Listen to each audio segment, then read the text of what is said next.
Dessa vez, a gente vai mergulhar na história de Giuseppe Rivera, um imigrante italiano que chegou ao Brasil no comecinho do século XX. Giuseppe Rivera, nossa, que nome. Já me parece personagem de filme italiano, hein? Daqueles bem épicos. Verdade. E falando em Itália, Dolores, a aventura do Giuseppe começa em Agira, uma cidadezinha lá na Sicília, perto do Monte Etna, inclusive. Imagina. É daquelas cidades que parecem ter saído de um cartão postal. No alto de uma colina, rodeada de montanhas com vista para o Etna. Só de imaginar já dá para sentir a beleza do lugar. Nossa, que vista. Me conta, o que mais sabemos de Agira? Tinha alguma coisa especial por lá? Ah, sim. O nome Agira vem do grego Agirium, que significa lugar de refúgio. Imagina só, uma cidadezinha charmosa no topo de uma colina. Um verdadeiro refúgio. E para completar, o padroeiro da cidade era São Filipe de Agira, um santo super importante para os moradores.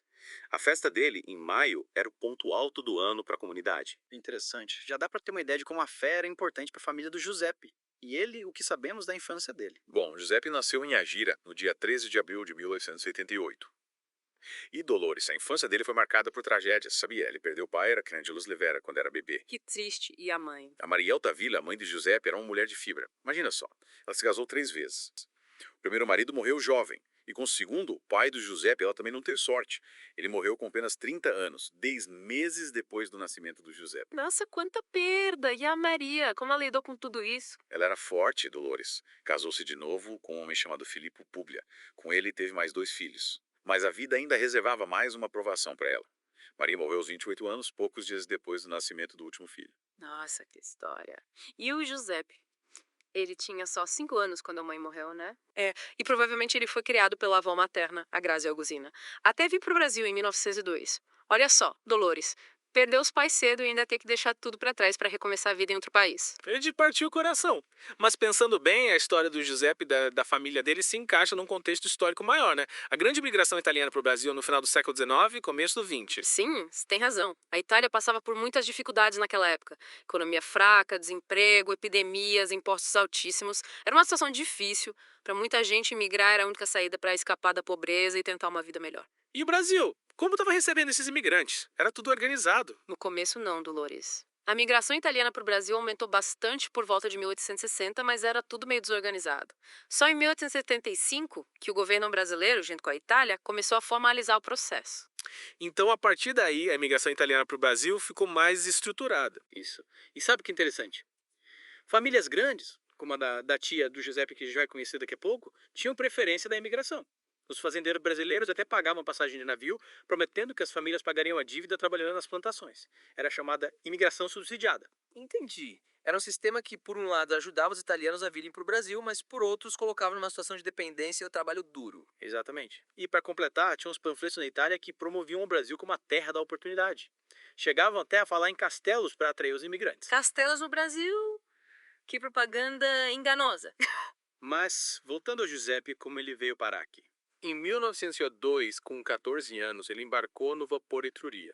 Saiu de Nápoles com destino ao Porto de Santos, em São Paulo. Ele viajou na terceira classe, junto com a família da tia, Rosa Altavia, irmã da mãe dele, e da avó Grazia Augustina. Nossa, que aventura. Uma viagem transatlântica no começo do século XX devia ser uma experiência e tanto. E não era só a viagem, Dolores. Imagina a situação do Giuseppe, órfão de pai e mãe, vindo para um país completamente desconhecido, sem saber o que o futuro lhe reservava. Ele teve muita coragem e resiliência. Com certeza. E me diz como foi a chegada dele ao Brasil. Ele desembarcou em Santos no dia 3 de maio de 1902, bem durante as comemorações de São Filipe da Gira, o padroeiro da cidade natal dele. Que coincidência. Nossa, que interessante. Parece até um sinal, né? Como se o destino estivesse dando boas-vindas ao Giuseppe. E qual foi a primeira refeição dele aqui? Batata doce. Uma mudança em tanto comparado com a culinária italiana, hein? Sem dúvida. E depois do desembarque, o que aconteceu? No dia 5 de maio de 1902, ele foi registrado na Hospedaria de Imigrantes em São Paulo, o Destino, a cidade de Santa Cruz das Palmeiras, no interior do estado. Lá, ele e a família da tia Rosa iam trabalhar na fazenda Ana Dias, uma plantação de café. E a família da tia Rosa era grande? Era assim, Dolores.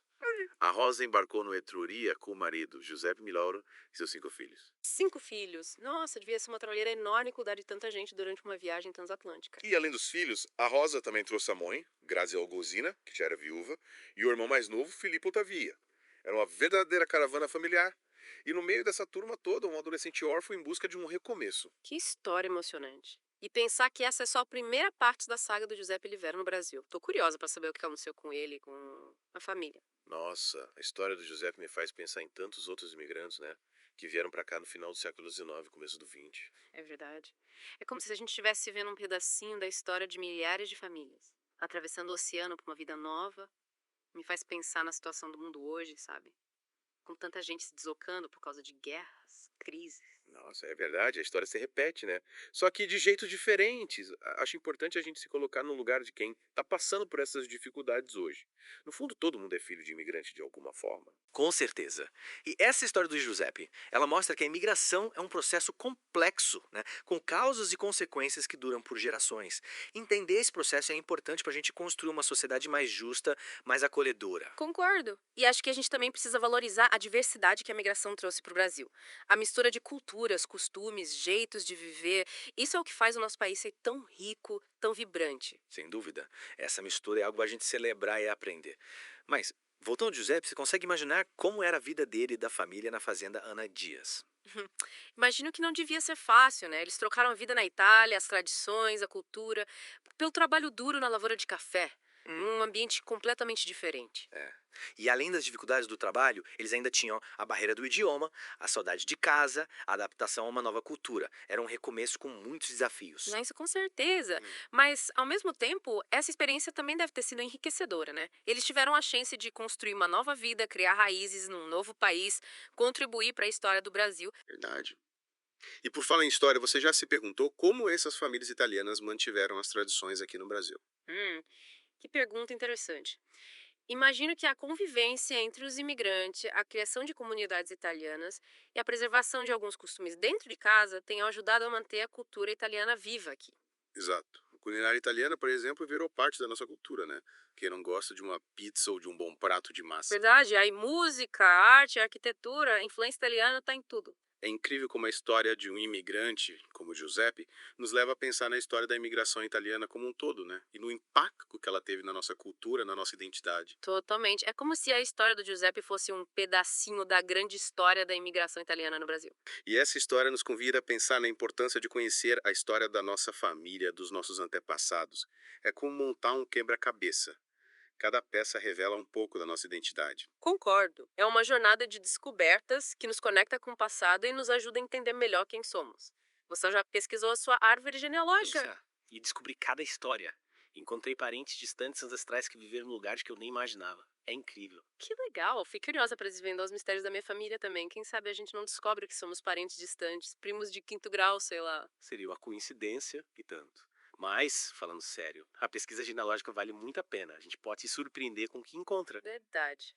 E para quem se interessou pela história do Giuseppe e da migração italiana, tem muita coisa disponível. Livros, sites, museus. Vale a pena se aprofundar. E quem sabe no próximo mergulho, a gente explora a fundo a história da imigração italiana no Brasil. Aposto que os nossos vintes iam adorar. Excelente ideia. Mas por enquanto, vamos voltar para a história do Giuseppe. O que aconteceu com ele depois de chegar em Santa Cruz das Palmeiras? Boa. Lembra que ele foi para lá com a família da tia Rosa para trabalhar na fazenda Ana Dias? Pois é, na próxima parte a gente vai acompanhar os próximos capítulos dessa história. A gente parou com Giuseppe e a família da tia Rosa chegando em Santa Cruz das Palmeiras, né?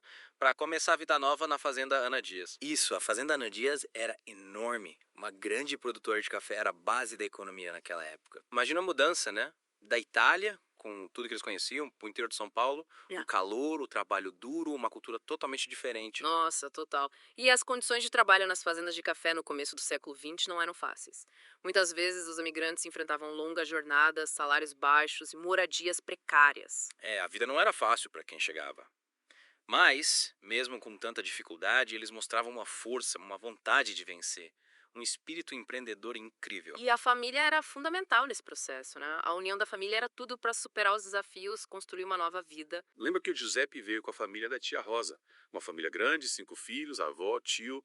Eles se apoiavam e enfrentavam tudo juntos. Sim, E essa rede de apoio era muito comum entre os imigrantes. Eles se ajudavam, se protegiam e mantinham a cultura italiana viva. É como se as famílias formassem pequenas comunidades dentro das fazendas, sabe? Compartilhando costumes, histórias, a saudade da terra natal. Exatamente. E essa convivência era essencial para manter a identidade italiana. Eles celebravam as festas, cozinhavam os pratos típicos, contavam histórias e mantinham a língua italiana viva. Que legal. É como se a Itália estivesse presente em cada canto da fazenda, né? Em cada gesto, em cada palavra. E essa herança italiana foi passada de geração em geração. E hoje faz parte da cultura brasileira. E assim, chegamos ao fim da nossa viagem pela história do Giuseppe Olivera. Uma história que nos levou para o começo do século XX, para o contexto da migração italiana e para a vida de um jovem em busca de um recomeço. É isso aí. Espero que vocês tenham gostado dessa viagem no tempo. E que a história do Giuseppe inspire vocês a conhecerem mais sobre a imigração no Brasil, a nossa cultura, a nossa história. E que a gente possa aprender com o passado para construir um presente melhor, mais justo e acolhedor para todo mundo, celebrando a riqueza da nossa história e da nossa cultura. Até a próxima, pessoal.